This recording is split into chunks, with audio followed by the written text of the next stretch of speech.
Hey, 반갑습니다. You know, CNN just recently did an article called 10 Things That Korea Does Better Than Anywhere Else. And some of the things I can't confirm, but I can say that 7 of them are definitely spot on. The first one being dating. Now, they report that there's 2,500 matchmaking companies in Korea. Now, that's kind of astonishing since there's less than 50 million people. So dating is a big thing here. There's a lot of coffee shops in Korea, like on every block. And in Korea, coffee shops are like a really popular place for people to get together, and a lot of meetups happen there. Also, Korea is quickly becoming a Christian nation, and churches many times are places where young singles go to meet their dream guy or dream girl. So if Korean love is your thing, then you're probably going to find it if you come to Korea. Second one is the best-selling liquor in the world, which is soju, and it's a distilled liquor that's usually made out of rice. And Jinro soju is the #1 selling liquor in the world, and it costs about $1 for a bottle of it. And if you drink that whole thing, you're probably going to be very nice and toasty. And if you're not, then you're probably an alcoholic.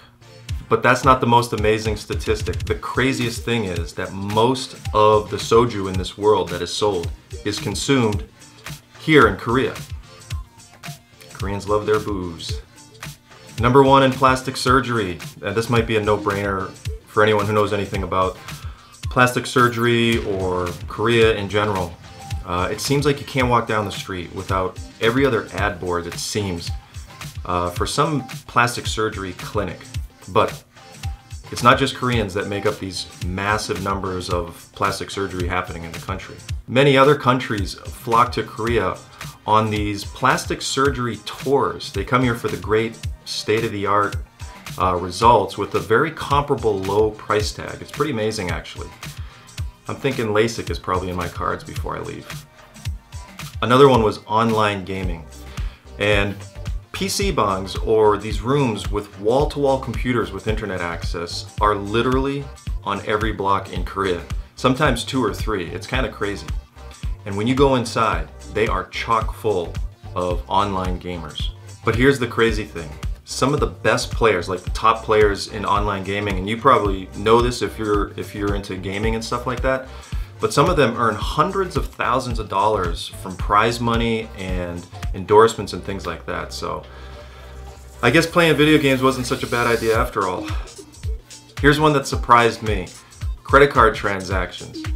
129.7 transactions per person in a single year in Korea. Now that's compared to 77.9 in the United States, according to this article.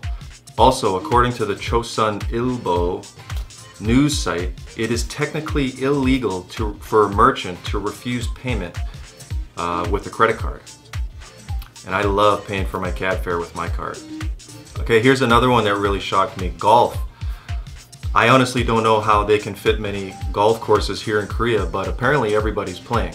And there is an unusually high percentage of top female golfers coming out of Korea. 38 of the top 100 players apparently from Korea, and of the top 10, 4 are from Korea. So they're good. But in putt-putt, I'll beat them all when we get to the windmill. Okay, 7th one, final one. Work ethic, and this probably shouldn't surprise many of you, but Koreans work an average of 44.6 hours per week. And now that's compared to the OECD average globally of 32.8.